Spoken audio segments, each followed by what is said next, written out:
नमस्ते, जय हिंद, जय भारत। आज देश के सबसे बड़े अखबार में निकला हुआ है कि झारखंड के 100 से ज्यादा स्कूलों में फ्राइडे के दिन छुट्टी होती है, संडे के दिन स्कूल खुला रहता है। मतलब जुमा के दिन, शुक्रवार को जुमा की नमाज पढ़ना होता है, इसलिए छुट्टी हो जाती है और संडे के दिन स्कूल खुलता है।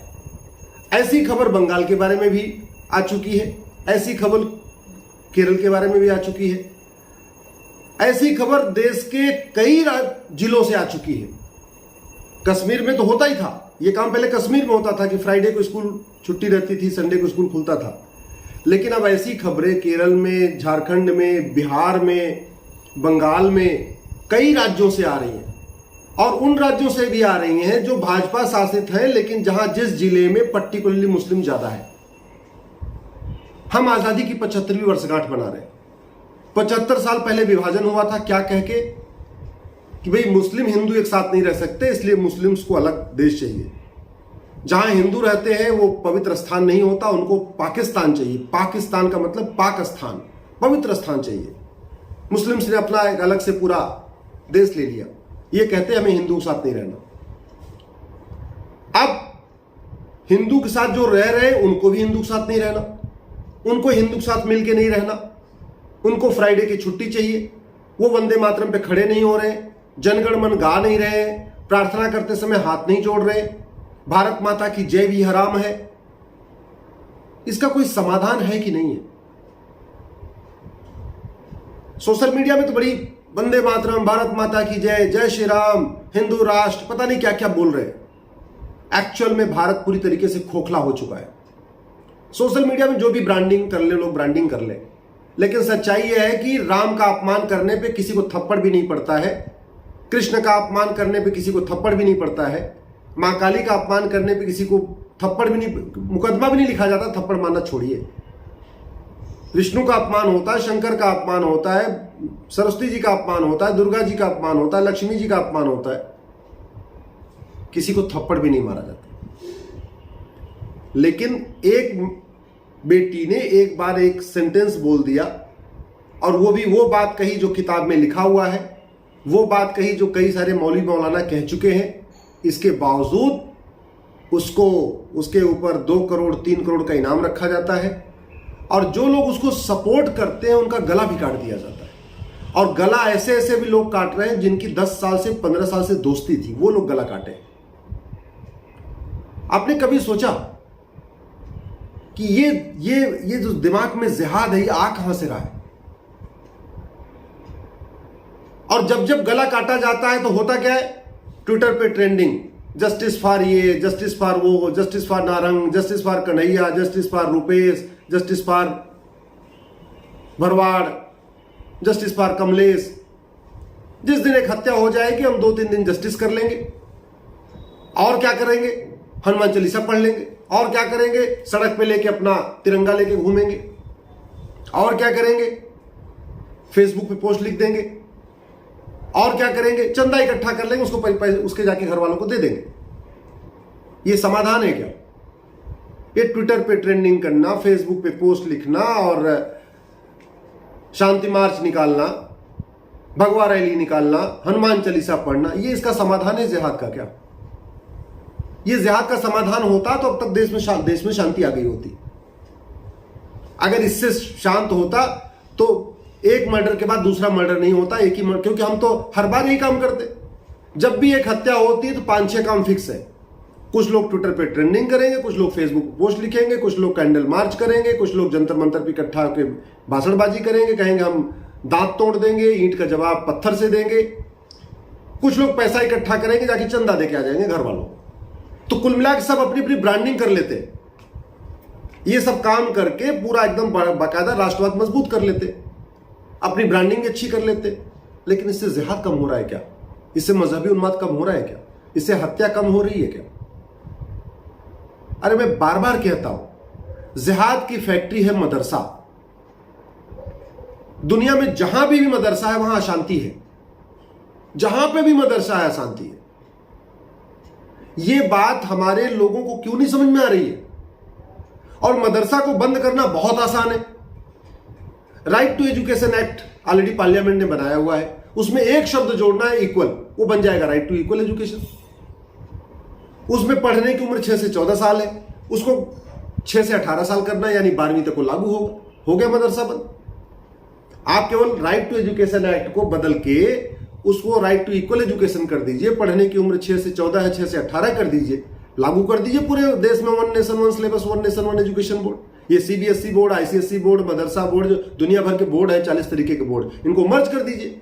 जैसे वन नेशन वन टैक्स हुआ था, 40 तरीके के टैक्स मिला के वन नेशन वन टैक्स हुआ था, वैसे one nation one education board हो जाएगा। एक भारतीय शिक्षा बोर्ड नया बनाइए, सबको उसी मर्ज कर दीजिए, पूरे देश का सिलेबस एक कर दीजिए।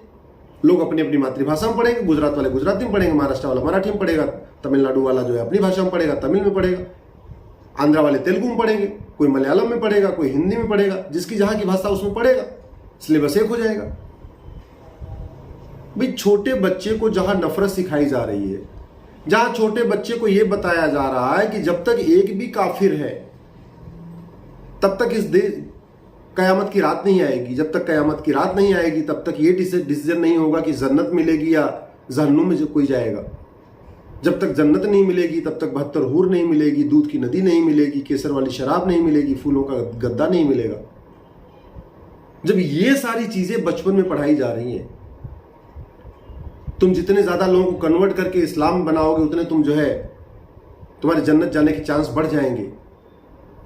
ये जब जहां बातें सिखाई जा रही है, दिवाली की मुबारकबाद देना हराम है, होली मनाना हराम है, सारे हिंदू त्योहार मनाना हराम है, सारे हिंदू रीति रिवाज मनाना हराम है, हाथ में रक्षा बांधना हराम है, तिलक लगाना हराम है, जनेऊ पहनना, चलो जनेऊ तो बहुत बात की बात हो गई।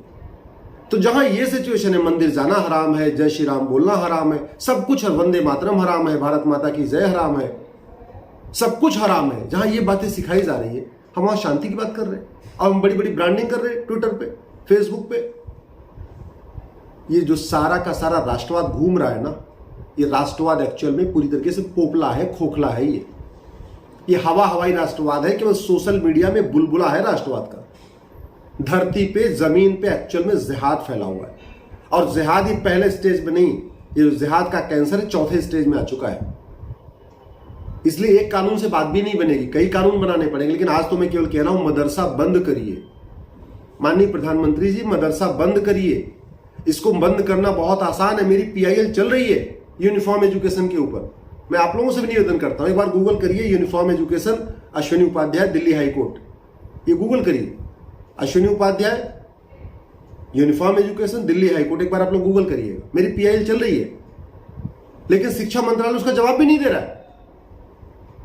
खुद कुछ करना नहीं है और हाईकोर्ट में जवाब देना नहीं, सुप्रीम कोर्ट में जवाब नहीं देना। इसलिए मुझे कड़वी सच्चाई रखना पड़ रहा है जनता के सामने।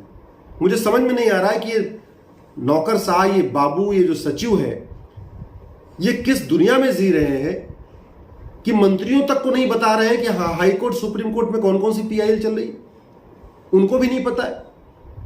जनसंख्या नियंत्रण कानून पे बकायदा सुप्रीम कोर्ट ने पीआईएल एडमिट किया, सरकार कह रही है की जरूरत ही नहीं है। यूनिफॉर्म सिविल कोड की पीआईएल सुप्रीम कोर्ट ने एडमिट किया, सरकार कह रही इसकी जरूरत ही नहीं है। समान शिक्षा की पीआईएल, यूनिफॉर्म एजुकेशन की पीआईएल हाईकोर्ट ने एडमिट किया हुआ है, सरकार जवाब नहीं दे रही है।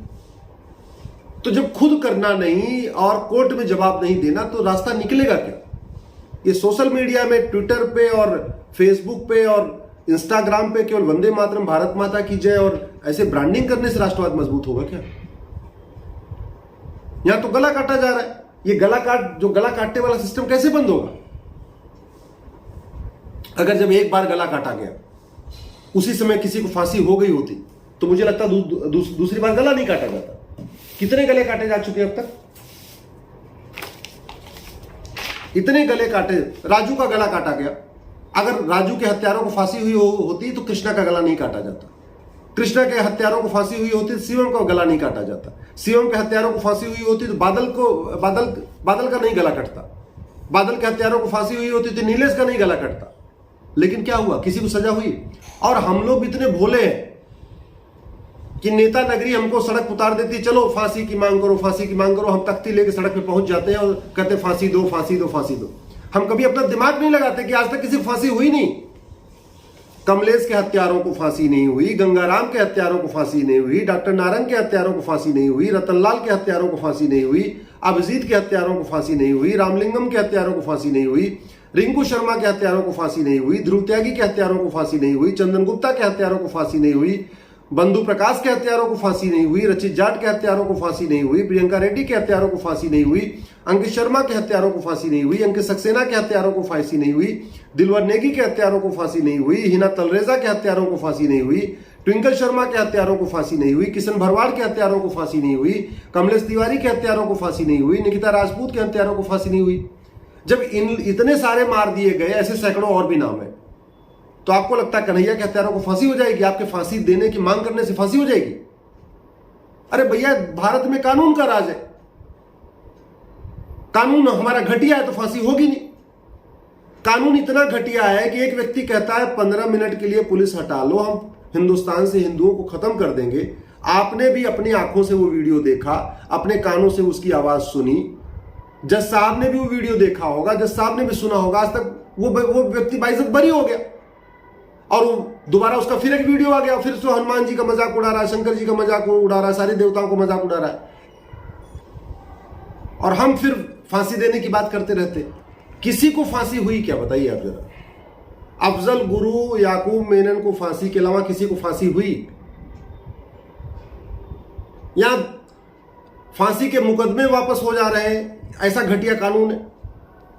आतंकवादियों का सरकार मुकदमा वापस ले लेती है। लेकिन हम लोग इतने भोले हैं कि कभी अपना दिमाग नहीं लगाते। हम सोचते नहीं कि भैया हम तो हर बार ट्रेंड करते हैं, हर बार फांसी की मांग करते हैं, आजकल आखिर फांसी की मांग हो क्यों नहीं रही है? ये जो कन्हैया के जो हत्यारे हैं ना, इनको फांसी वांसी नहीं होगी। मैं आपको गारंटी के साथ कहता हूं, नहीं फांसी होगी।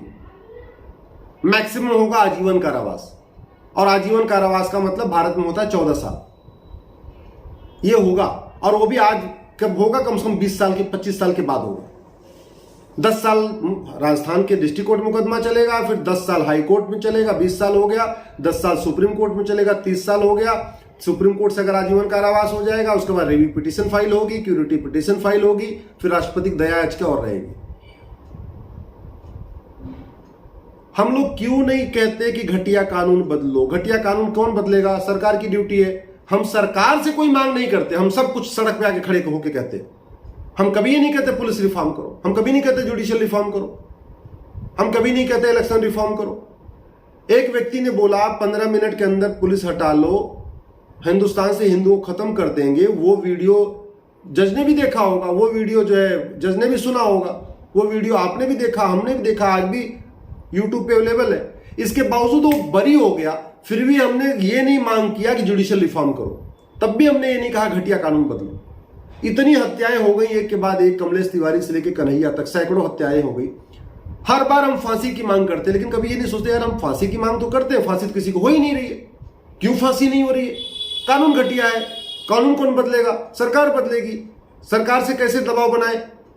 अरे भैया, हम जो कहते हैं ना फांसी दो, ये नहीं कहेंगे, कहना चाहिए, हमें कहना चाहिए फांसी देने के लिए कानून बनाओ, हमें कहना चाहिए पुलिस रिफॉर्म करो, हमें कहना चाहिए जुडिशियल रिफॉर्म करो। लेकिन ये बातें भी आज की डेट में जो अपने आप को हिंदूवादी कहते हैं, अपने आप को राष्ट्रभक्त कहते हैं, वो नहीं करेंगे। वो कर क्या रहे? जो लोगों का गुस्सा है, उस गुस्से को ट्विटर के माध्यम से, ट्रेंडिंग के माध्यम से, फेसबुक के माध्यम से और सड़क पे उतार के उसको खत्म कर देते हैं। जैसे कहते नहीं, तवा गर्म हो तो उसमें पानी डाल दो, बस वो काम करते हैं। अब इस समय लोगों का गुस्सा बढ़ा हुआ है, तो गुस्सा उसको निकलवाने का क्या तरीका है? ट्विटर पे ट्रेंडिंग करवा लो, फेसबुक पोस्ट लिखवा लो। और ज्यादा गुस्सा क्या करना है? चलो रैली निकालो, हनुमान चालीसा पढ़ो, वंदे मातरम बोलो, भारत माता की जय बोलो, चलो सड़क पे मार्च करते हैं। ये कितनी बार सड़क पे मार्च करेंगे? कब तक मार्च करेंगे? सड़क पे मार्च करने से मदरसा बंद हो जाएगा क्या? सड़क पे मार्च करने से वो जिहादी सोच रुक जाएगी क्या? सड़क पे मार्च करने से जो एक दोस्त दूसरे दोस्त को मार रहा है, वो जो दिमागी कीड़ा है जिहाद का, वो निकल जाएगा क्या? अरे उसके लिए कानून बनाना पड़ेगा, समान शिक्षा लागू करना पड़ेगा, समान नागरिक संहिता लागू करना पड़ेगा, जनसंख्या नियंत्रण कानून बनाना पड़ेगा, घुसपैठ इतनी ज्यादा हो रही है, घुसपैठ नियंत्रण कानून बनाना पड़ेगा, धर्मांतरण नियंत्रण कानून बनाना पड़ेगा। उसकी बात नहीं करेंगे। इन जिहादियों की जो विदेश से फंडिंग हो रही है, उसको फंडिंग को रोकना पड़ेगा। फंडिंग की बात ही नहीं करेंगे। फंडिंग कैसे बात कर ले? वो नाराज हो जाएंगे भाई लोग। मैं इसलिए कह रहा हूं, अब हमें सेकुलर पाखंडियों से नहीं, ये तथाकथित सेकुलर राष्ट्रवादियों से खतरा है। ये जो लोग राष्ट्रवाद का पाखंड कर रहे हैं, और राष्ट्रवाद के पाखंड जो कर रहे हैं वो क्या कर रहे हैं, सही बीमारी की जड़ नहीं बता रहे, बस लोगों का गुस्सा शांत करने के लिए उनको अपने अपने तरीके से घुमा रहे हैं। वो राष्ट्रवाद के नाम पे अपने फॉलोअर्स बढ़ा रहे हैं। वो राष्ट्रवाद के नाम पे कोई अपना ट्विटर पे फॉलोअर बढ़ा रहा है, कोई अपने फेसबुक पे फॉलोअर बढ़ा रहा है, कोई अपने यूट्यूब पे सब्सक्राइबर बढ़ा रहा है, कोई यूट्यूब से पैसा कमा रहा है। बस बीमारी की बात करने से, बीमारी की चर्चा करने से कोई बीमारी खत्म हुई क्या आज तक? मैं कह रहा हूं, आपको अगर मान लीजिए कोई बीमारी हो गई है, आपको डायबिटीज हो जाए या कुछ भी हो जाए, केवल कह दीजिए डायबिटीज हो गई, डायबिटीज हो गई, डायबिटीज हो गई, इससे डायबिटीज खत्म होगी क्या? इसलिए मैं आपसे निवेदन करता हूं, अब समय आ गया है, आप लोग कठोर कानूनों की मांग करिए। मैं पर डे अपने ट्विटर पे लिखता हूं, पर डे अपने फेसबुक पे लिखता हूं, पर डे कोशिश करता हूं यूट्यूब से आपसे बात करने के लिए, और एक नहीं 10 कानून बनाना पड़ेगा, क्योंकि ये कोई सर दर्द नहीं है कि एक गोली खाते ठीक हो जाएगी, कोई बुखार नहीं है एक गोली खाते ठीक हो जाएगा। ये कैंसर है, जिहाद एक कैंसर है। कैंसर एक गोली से ठीक नहीं होगा, एक कानून से ठीक नहीं होगा, 10 कानून बनाना पड़ेगा।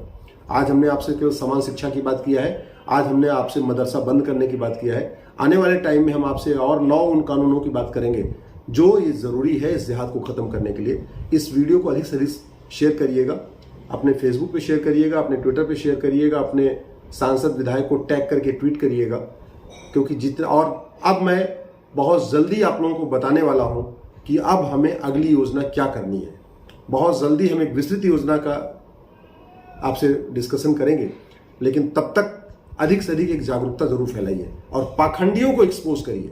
ये जो पाखंडी राष्ट्रवादी हैं, जो राष्ट्रवाद की बात करते हैं, वंदे मातरम, भारत माता की जय बात करते हैं और अपने आप कट्टर हिंदू कहते हैं, जो आपको केवल समस्याओं में उलझा के रखना चाहते हैं, जो आपसे समस्या बता बता के आपको उलझाए रखना चाहते हैं, लेकिन समाधान की बात नहीं कर रहे, उन पाखंडी राष्ट्रवादियों को एक्सपोज करना बहुत जरूरी है। जय हिंद, जय भारत।